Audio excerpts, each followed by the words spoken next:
Good evening everyone. तो हम लोग आज के सेशन में एक इम्पॉर्टेंट टॉपिक के ऊपर डिस्कस करेंगे, जो इस टॉपिक का नाम है development of hybrid.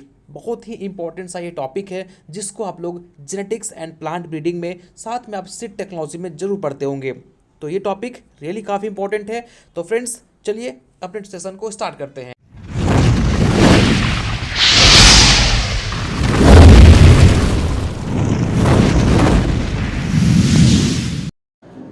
No friends, हम लोग अपने सेशन को स्टार्ट करेंगे हाइब्रिड से। देखो, हाइब्रिड का डेवलपमेंट करना हम लोग सीखेंगे। इनमें क्या क्या स्टेप्स होते हैं, क्या क्या इनके प्रोसेस होते हैं, क्या इनके पीछे हिस्ट्री रही होगी, हम लोग हर एक चीज़ को डिस्कस करेंगे।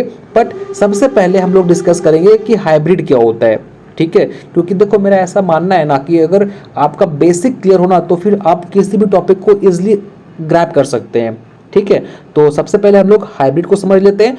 और देखो फ्रेंड्स, सेशन स्टार्ट करने से पहले एक बात मैं आपको बताना चाहता हूं कि अगर आपको नोट्स चाहिए तो हमारे टेलीग्राम चैनल को ज्वाइन कीजिए, लिंक डिस्क्रिप्शन बॉक्स में गिवन है। ठीक है, वहां पे आपको साथ में क्विजेस भी प्रोवाइड की जाती हैं, जो कि आप डेफिनेटली अटेम्प्ट कीजिए, है ना। तो फ्रेंड्स, चलिए ज़्यादा टाइम ना लेते हुए हम लोग अपने सेशन को स्टार्ट करते हैं। और हम लोग का सेशन जो है वो काफ़ी अमेजिंग होने वाला है आज का। ठीक है, तो चलिए देखते हैं सबसे पहले हाइब्रिड क्या होता है फ्रेंड्स। तो हाइब्रिड इज नथिंग, देखो लिखा हुआ बाद में पढ़िएगा, आपको लिखा हुआ सब जगह मिल जाएगा, चीज़ों को समझिए।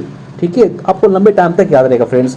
तो हाइब्रिड क्या होता है, जस्ट मान के चलिए कि ए और बी ये दो अलग अलग वैरायटी हैं।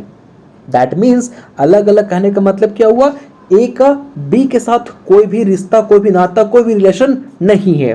ठीक है, ये क्या है, आपस में जेनेटिकली डिसिमिलर है। ये इनका जो जेनेटिकली कोई भी रिलेशन नहीं है। दैट मीन्स जेनेटिक कहने का मतलब ये हुआ कि आपका और आपके पापा, ये आपका तो सिमिलरिटी है ना, ये आपका क्या है, जेनेटिकली आप सिमिलर हो। बट आपका और एक इंसान वो जो कि चाइना में रहता है, क्या आपके बीच में कोई रिलेशन है क्या, आप जेनेटिकली क्या हो, डिसिमिलर हो। तो कुछ इसी टाइप का हम कोई एक वैरायटी लिए ए और कोई दूसरा वैरायटी लिए बी, जो आपस में जेनेटिकली डिसिमिलर होना चाहिए, इनका कोई भी आपस में रिलेशन नहीं होना चाहिए। अब इसको क्या किया आपने, क्रॉस किया। क्रॉस करने के बाद क्या मिलेगा आपको, F1 मिलेगा। F1 क्या होगा, ए और बी का कॉम्बिनेशन होगा। ठीक है, और यही तो होता है हाइब्रिड। भाई हाइब्रिड इज नथिंग, हाइब्रिड क्या होता है, F1 जनरेशन होता है, जो कि क्रॉस होता है दो डिफरेंट जेनेटिकली डिसिमिलर वैरायटी से, या फिर आप क्रॉप से बोल सकते हो, है ना। तो ये होता है हाइब्रिड, और इसी F1 को हम फार्मर को डिस्ट्रीब्यूट करते हैं फॉर द कल्टीवेशन पर्पज। ठीक है, तो समझ में आ गया हाइब्रिड क्या होता है। तो देखिए अब लिखा हुआ पढ़ते हैं, बोलता है hybrid are the F1 generation. तो F1 जनरेशन ये हो गया। F1 समझ, तो F का मतलब क्या है, यहाँ पे बहुत लोगों को नहीं पता होगा कि F का मतलब क्या होता है। भाई F का मतलब होता है फिलियल जनरेशन। ठीक है, F का मतलब क्या है, फिलियल जनरेशन। ठीक है ना। तो क्या बोलता है कि हाइब्रिड जो होता है वो F1 जनरेशन होता है, साथ में ये जो होता है वो क्रॉस होता है किसके बीच में, तो प्योर लाइन में, ओपन पोलेट वैरायटी में, और क्लोन्स में। दैट मीन्स कि ये जो होता है वो क्रॉस होता है दो जेनेटिकली डिसिमिलर, आप प्योर लाइन बोल दो, ओपन पोलेटेड वैरायटी बोल दो, क्लोन्स बोल दो, तो इसको क्या बोलते हैं हम लोग, हाइब्रिड बोलते हैं। अब हम लोग बात करेंगे प्योर लाइन के बारे में। देखिए फ्रेंड्स, आपको पता है कि ये वर्ड ही इंडिकेट कर रहा है कि यहाँ पे कुछ ना कुछ ऐसा होगा सर, जो कि क्या होगा, प्योर होगा। आपको मैंने एक एग्जांपल समझाता हूँ। ठीक है, आपको मैं बोला कि जाइए और एक गिलास पानी लेके आइए, आप गए और एक गिलास पानी लेके आए। मैं उस पानी को देखा तो मैं बोला कि नहीं यार, ये तो पानी ना साफ नहीं लग रहा है, दैट मीन्स कि प्योर नहीं लग रहा है, इसमें कुछ ना कुछ कंटामिनेशन है ना। तो आप प्योर कब बोलेंगे, जब उसमें किसी भी तरह का कोई भी कंटामिनेशन ना हो, पूरा साफ हो, तो प्योर हो गया। बट जैसा ही उसमें कुछ कंटामिनेशन हो गया, कुछ उसमें पार्टिकल आ गए, कुछ उसमें आपने गंदगी ऐड हो गया, तो वो पानी प्योर नहीं होता, वो इम्प्योर हो गया। तो कुछ यही कंसेप्ट यहाँ भी चलता है। जैसे कि देखिए कि आपको प्योर लाइन समझने से पहले आपको पता होना चाहिए कि होमोजाइगस क्या होता है और हेटेरोजाइगस क्या होता है। तो देखिए यहाँ पे कैपिटल टी जो कि हमेशा टॉल को बनाता है, तो ये क्या एक जैसा दिखाई पड़ रहा है, यहाँ पे हमेशा टॉल ही बनेगा, तो ये कंडीशन होता है आपका होमोजाइगस। ठीक है, बट आप यहाँ देखिए स्मॉल टी ये भी क्या है, एक जैसा है, हमेशा यहाँ पे डॉग बनेगा, तो ये भी होमोजाइगस कंडीशन को एक्सप्रेस कर रहा है। But capital T small T दोनों अलग अलग है, तो ये क्या करता है, ये हेटेरोजाइगस को एक्सप्रेस करता है। ठीक है, समझ में आ रहा है ना। तो होमोजाइगस क्या होता है, हेटेरोजाइगस क्या होता है, होप सो आपको पता होगा। नो, अब हम मूव करते हैं प्योर लाइन के ऊपर। अब देखिए प्योर लाइन क्या होता है। प्योर लाइन फ्रेंड्स, इसके बारे में आप दो चीज याद रखिएगा हमेशा। प्योर लाइन जो होता है वो सेल्फ पॉलिनेटेड क्रॉप से रिलेटेड होता है। तो अब आपको जैसे मैंने बोला कि भाई प्योर लाइन जो होता है वो सेल्फ पॉलिनेटेड क्रॉप से रिलेशन रखता है, मतलब रिलेटेड होता है। तो आपके माइंड में आएगा कि सर सेल्फ मतलब कि ये सेल्फिंग करेगा, तो मतलब कि ये होमोजाइगोसिटी को इंप्रूव करेगा। दैट मीन्स कि अगर पेरेंट्स टॉल हुए, ठीक है, तो इनके जो ऑफ स्प्रिंग होंगे वो भी टॉल होंगे, कभी भी ड्वार्फ नहीं हो सकता। अगर, ठीक है, मैं बता रहा हूं प्योर लाइन ये बताता है कि अगर इनके पेरेंट्स टॉल हैं तो इनके ऑफ स्प्रिंग प्रोजेनी जो होंगे वो भी टॉल होंगे।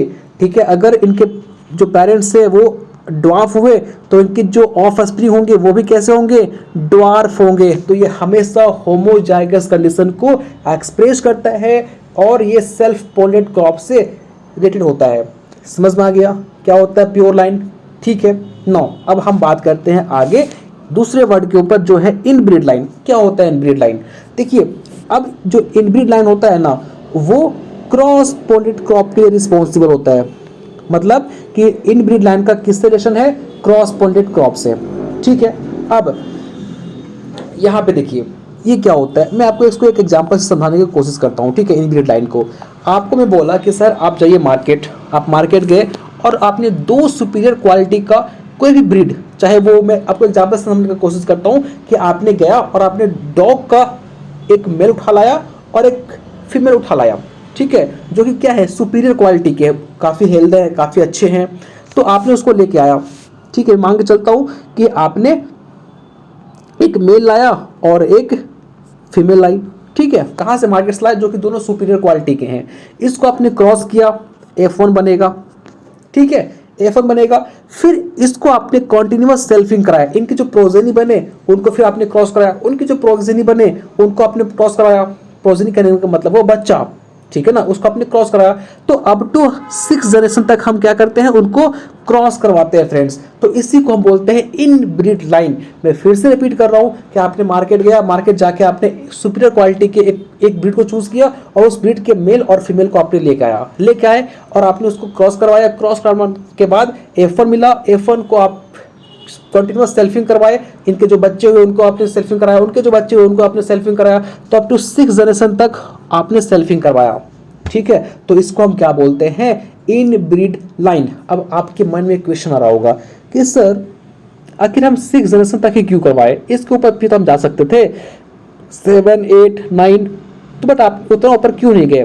तो भाई याद रखना कि कभी भी inbreed line hardly 6 to 6 generation तक हम जा सकते हैं। अगर उससे ऊपर जाओगे तो याद रखिए क्या होगा, इनब्रीडिंग डिप्रेशन। सबसे पहला इनब्रीडिंग डिप्रेशन, आपको नोट्स मिल जाएगा, नोट्स में सब कुछ मेंशन है, फिलहाल अभी आप समझने की कोशिश कीजिए। तो जैसे आप 6 जनरेशन से ऊपर जाओगे तो इनब्रीडिंग डिप्रेशन होने लगेगा, जो आपके ब्रीड है उनकी क्वालिटी कम होने लगेगी, उनका जो स्किन वगैरह है वो स्मूथ होने लगेगा, मतलब वो काफ़ी नाजुक होने लगेगा। ठीक है, और यहाँ पे क्या होगा, होमोजाइगोसिटी इंक्रीज कर लगेगा, मतलब होमोजाइगोसिटी बढ़ने लगेगा। और जो हार्मफुल रिसेसिव जीन है वो क्या करेंगे, अपने आप को एक्सप्रेस करेंगे, जो कि जनरेशन 1, 2, 3, 4 में नहीं करेगा, लेकिन 6 से ऊपर जैसे जाओगे तो जो हार्मफुल रिसेसिव जीन है वो भी क्या करेंगे, अपने आप को एक्सप्रेस करेंगे। ठीक है, तो इसलिए कभी भी 6 to 7 जनरेशन के बाद प्रीफर नहीं किया जाता कि आप फिर से उसको सेल्फिंग करवाइए। तो इनब्रीड लाइन भी यही होता है। समझ में आ गया क्या होता है इनब्रीड लाइन। नो, आगे मूव करते हैं। अगला है आपका single cross. Single cross is nothing, एक वैरायटी ए है, एक वैरायटी बी है, इसको आपने क्रॉस करवा दिया तो क्या मिला, F1 मिला, जो कि ए और बी का कॉम्बिनेशन है, इसको हम हाइब्रिड बोल रहे थे, यही क्या है, सिंगल क्रॉस। ठीक है, नो, दूसरा है आपका डबल क्रॉस। डबल क्रॉस क्या होता है फ्रेंड्स, देखिए मैं मान के चलता हूं कि हमने एक वैरायटी लिया ए और हमने एक दूसरा वैरायटी लिया बी। ठीक है, इसी तरीके से हम एक वैरायटी लिए सी और एक वैरायटी लिए डी। ठीक है, समझ में आ गया।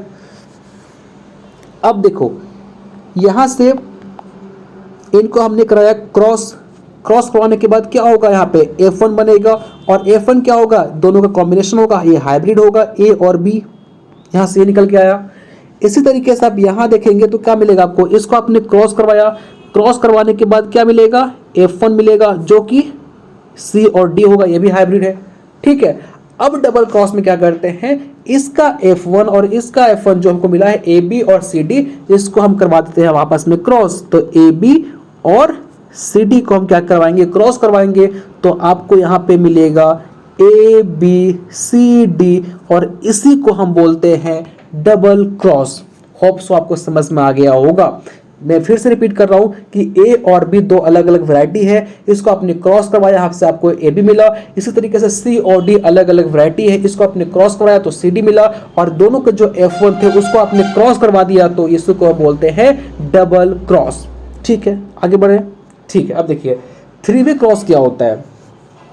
थ्री वे क्रॉस जो होता है, मान के चलिए हम तीन अलग अलग क्रॉस पोलेड वैरायटी, जो मतलब अलग अलग हमने एक वैरायटी लिया किसी क्रॉप की जो कि क्रॉस पोलेटेड होना चाहिए। जैसे कि मान के चलिए A B C हमने अलग अलग वैरायटी लिया। ठीक है, अब हम क्या करेंगे, A और B को क्रॉस करवाएंगे। चलिए भाई इसको हम क्रॉस करवाते हैं, तो क्या होगा, F1 आएगा हमारा जो कि AB हो। हाँ, ये बन के आएगा या नहीं आएगा, ठीक है आएगा। अब इसको हम क्या करेंगे, सेल्फिंग कराएंगे, और तब तक सेल्फिंग कराएंगे जब तक ये कंप्लीट होमोजाइगस ना हो जाए। ठीक है, मैं फिर से रिपीट कर रहा हूँ भाई, देख लो, समझने की कोशिश करना, बस समझ में आना चाहिए। ठीक है, कि हमने क्या किया, तीन वैरायटी लिया A B C। ठीक है, और ये तीनों वैरायटी जो है वो क्रॉस पोलेटेड क्रॉप की है। ठीक है, यहां तक समझ में आया। अब हम A और B को क्रॉस करवा रहे हैं। अब A और B को क्रॉस करवाएंगे भाई, F1 बनेगा जो कि AB का AB बनेगा ना, ये हाइब्रिड है तो AB बनेगा। अब हम इस F1 को सेल्फिंग करवाएंगे और तब तक करवाएंगे जब ये कंप्लीटली होमोजाइगस ना हो जाए। ठीक है, अब ये कंप्लीटली होमोजाइगस हो गया तो अब इसको हम नाम दे सकते हैं इनब्रीड। क्या नाम देंगे, इनब्रीड। अब ये जो हमारा कॉन्टिन्यूअस सेल्फिंग करवाने के बाद कंप्लीटली होमोजाइगस कंडीशन बना है जिसको आप इनब्रीड बोल रहे हो, तो इस इनब्रीड को अब आप क्रॉस करवा दीजिए अगला वैरायटी के साथ जो कि है C। ठीक है, आपने इसको साथ क्रॉस करवा दिया और इसी को हम अब बोलेंगे क्या, थ्री वे क्रॉस। समझ में आ गया भाई, कुछ भी डिफिकल्ट नहीं है, आपको ऐसा लग रहा होगा। देखो हमने क्या किया, A B C तीन अलग अलग क्रॉस पोलेटेड क्रॉप की वैरायटी लाई। ठीक है, A और B को हमने क्रॉस करवाया, F1 बना जो कि हाइब्रिड था, इसको AB बन गया। अब इस AB को हम कंटिन्यूअस सेल्फिंग कराएंगे, मतलब इनके जो प्रोजेनी होंगे इनको वापस फिर से क्रॉस करवाएंगे। ठीक है, क्रॉस करवाया, तो क्रॉस करवाने के बाद तब तक क्रॉस करवाएंगे जब ये कंप्लीटली होमोजाइगस ना हो जाए, फिर हम उसका नाम दे देंगे इनब्रीड, और इस इनब्रीड को हम क्रॉस करवा देंगे अगला वैरायटी के साथ जो कि बचा हुआ था हमारा C। इसी को हम बोलते हैं थ्री वे क्रॉस। ठीक है, समझ में आ गया। चलिए नो आगे मूव करते हैं। ये काफी इंपॉर्टेंट है फ्रेंड्स, ये सब टर्म जब तक आप समझेंगे नहीं तब तक आप हाइब्रिड डेवलपमेंट नहीं सीख सकते। ठीक है, इंपॉर्टेंट है ये। अब नेक्स्ट आता है हमारा ट्रिपल क्रॉस। बहुत लोग ऐसे हो है ना जो कि ट्रिपल क्रॉस और थ्री वे क्रॉस को एक ही मानते हैं, बट नहीं, दोनों अलग अलग है फ्रेंड्स। ट्रिपल वे क्रॉस में क्या होता है समझने की कोशिश कीजिएगा। मान के चलिए A B C D E F G। ठीक है, ये क्रॉस पोलेटेड वैरायटी के क्रॉप हैं। हमेशा देखिए क्रॉस पोलेटेड है, सेल्फ नहीं है। ठीक है ना, ये क्रॉस पोलेटेड वैरायटी के क्रॉप्स हैं। अब क्या करेंगे हम, देखिए ट्रिपल क्रॉस में तो भाई जैसे हम थ्री वे क्रॉस किए थे वैसे यहाँ पे करेंगे, तो A और B को आपस में करेंगे क्रॉस। क्रॉस करवाने के बाद क्या बनेगा, A और B बनेगा। अब इस AB को हम कराएंगे सेल्फिंग। सेल्फिंग तब तक कराएंगे जब तक ये कंप्लीटली होमोजाइगस ना हो जाए, फिर इसका हम नाम दे देंगे इनब्रीड। ठीक है, AB नाम दे देंगे, और इस इनब्रीड को फिर हम क्रॉस करवा देंगे C के साथ जिसको आप बोल रहे थे थ्री वे क्रॉस। ठीक है, समझ में आया, समझ में आया। अब देखिए, अब हम यहाँ पे कुछ इस तरीके से करेंगे। अब यहाँ पे देख पा रहे हैं आप, नो, अब इसका भी तो भाई, अब इसको हम क्रॉस करवाएंगे तो इसका भी तो F1 बनेगा या नहीं बनेगा। फिर से रिपीट कर रहा हूँ, आपको समझ में नहीं आ रहा होगा तो मैं फिर से रिपीट कर दे रहा हूँ। देखिए हमने क्या किया, A B C D E F G अलग अलग हम क्रॉस पॉइंटेड क्रॉप की वैरायटीज़ को लिया। ठीक है, लेने के बाद हम ए और बी को क्रॉस किए, हमारा F1 बना, A1 बना। अरे भाई F1 बना ना, जिसको फिर AB बोल रहे थे हम। अब इस AB को हम कॉन्टिन्यूस सेल्फिंग करवाएंगे, तब तक करवाएंगे जब तक ये कंप्लीटली होमोजाइगस ना हो जाए, और होने के बाद इसको हम नाम दे देंगे इनब्रीड, और इस इनब्रीड को क्रॉस करवा देंगे C के साथ, और C के साथ जब क्रॉस करवाएंगे तो फिर इसका F1 बनेगा। बनेगा या नहीं बनेगा? बिल्कुल बनेगा। अब देखिए अगला हम लेते हैं E और F को लेते हैं। ठीक है, E और F को ले लेते हैं, चलिए ठीक है। अब आप E और F को जब क्रॉस करोगे तो क्या बनेगा? F1 बनेगा, जो कि EF है। अरे भाई F1 क्या बनेगा? EF बनेगा ना। ठीक है, EF बन गया। अब E जो हमारा EF है, इसको आप कॉन्टिन्यूस सेल्फिंग करवाइए। कॉन्टिन्यूस सेल्फिंग कराओगे तब तक कराओगे जब ये होमोजाइगस ना हो जाए। होमोजाइगस हो जाएगा फिर इसका नाम दे देंगे आप इनब्रीड। ठीक है, सेम कंडीशन है। ठीक है, इनब्रीड नाम तो देंगे। अब इस इनब्रीड को हम क्रॉस करवा देंगे G के साथ। ठीक है, अब डी के साथ भी करवा दीजिए, कोई दिक्कत नहीं है। अब हमने क्या करवा दिया? जी के साथ क्रॉस करवा दिया। अब इसका भी क्या बनेगा? F1 बनेगा। बनेगा ही नहीं बनेगा? बनेगा। अब ए बी और सी का जो हमारा यहाँ पे देख पा रहे हैं, यहाँ पे जो F1 बना था और यहाँ पे जो F1 बना था, इसको हम क्या करेंगे? F1 into F cross F1, तो इसी को हम बोलते हैं ट्रिपल क्रॉस। ये दोनों का जो हमारा F1 आया उसको हम क्रॉस करवा देंगे, तो इस कंडीशन को हम बोलते हैं ट्रिपल क्रॉस। यहाँ भी क्या होगा? F1 आएगा, इसका भी F1 आएगा। ठीक है ना, तो इसको क्या बोल रहे हैं हम? Triple cross. क्यों? क्योंकि हम यहाँ पे 3 बार क्रॉस कर रहे हैं फ्रेंड्स। इसको ट्रिपल क्रॉस क्यों बोले? एक बार हमने क्रॉस यहाँ पे किया, देखिए एक क्रॉस हमने यहाँ पे किया, एक क्रॉस हमने यहाँ पे किया, और एक क्रॉस हमने यहाँ पे किया। That's called triple cross. समझ में आ गया? चलिए नाउ टॉप क्रॉस क्या होता है? टॉप क्रॉस को एक और नाम से हम जानते हैं इनब्रीड वैरायटी क्रॉस। ठीक है, इसको हम लोग क्या बोलते हैं? Inbreed variety cross. मैं शॉर्ट में लिख रहा हूँ, नोट्स में आपको मेंशन है। इनब्रीड वैरायटी क्रॉस को बोलते हैं। यहाँ भी क्या होता है कि भाई जो हमने इनब्रीड डेवलप किया था, अब यहाँ पे सीखा ना हमने कि इनब्रीड कैसे डेवलप करते हैं, तो ये जो हमारा इनब्रीड डेवलप हुआ था इसको आप क्रॉस करवा देंगे OPV, that is called open pollinated variety. ये क्या होता है? आप यहाँ पे हम क्या करते हैं? क्रॉप्स को बिल्कुल छोड़ देते हैं ताकि यहाँ पे जो पॉलिनेशन हो वो नेचुरली हो। मतलब यहाँ पे हम कंट्रोल वे में पॉलिनेशन नहीं करते हैं, छोड़ देते हैं बिल्कुल भी।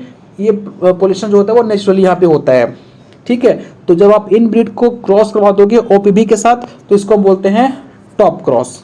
ठीक है, अगर आता है आपका वैराइटल क्रॉस। वैराइटल क्रॉस को हम लोग ठीक है, ये क्या होता है? देखिए वैराइटल क्रॉस को हम लोग यहाँ पे OPV को क्रॉस करवा देते हैं OPV के साथ। दैट मीन्स कि ओपन पॉलिनेटेड वैरायटी को ही हम फिर से क्रॉस करवा दिए ओपन पॉलिनेटेड वैरायटी के साथ, तो जो F1 बनेगा, और दैट इज इसी को हम बोलते हैं varietal cross. Varietal cross is nothing, OPV को आप क्रॉस करवा दीजिए OPV के साथ, तो इसी को बोलते हैं वैराइटल क्रॉस। तो होप सो गाइज आपको सारे क्रॉस समझ में आए होंगे। अगर आपको फिर भी कोई डाउट है तो आप मुझे कमेंट सेक्शन में पूछ सकते हैं। हाँ देखो, किसी बच्चे का एक डाउट था, मैं उसको यहाँ पे क्लियर कर देता हूँ। ठीक है, वो क्या उसका क्वेश्चन था कि सर, ये सब समझ में आ गया होगा फ्रेंड्स। ठीक है, बहुत ही ईजी है ये सब। देखो किसी बच्चे का एक डाउट था कि सर आउट क्रॉस क्या होता है और क्रॉस ब्रीडिंग क्या होता है। ठीक है, आउट क्रॉस क्या होता है? तो देखिए आउट क्रॉस क्या होता है, मैं आपको समझाने की कोशिश करता हूँ। आउट क्रॉस इज नथिंग, आप क्या करेंगे कि जैसा कि मैं आपको बताया था इन ब्रीडिंग के अंदर कि आपने 2 सुपीरियर मेल और मतलब आपने मार्केट गया और एक सुपीरियर क्वालिटी का मेल और फीमेल को लेके आया, उसको आपने क्रॉस करवाया। क्रॉस करवाने के बाद उसके जो प्रोजेनी आए उसको आपने फिर से 5 से 6 जनरेशन तक आप क्या करवाएंगे? मेटिंग करवाएंगे या फिर उसको सेल्फिंग करवाएंगे, तो उसको हम बोल रहे थे इन ब्रीडिंग। लेकिन आउट क्रॉस में क्या होता है कि 5 जनरेशन टू 6 जनरेशन तक आप जाएंगे।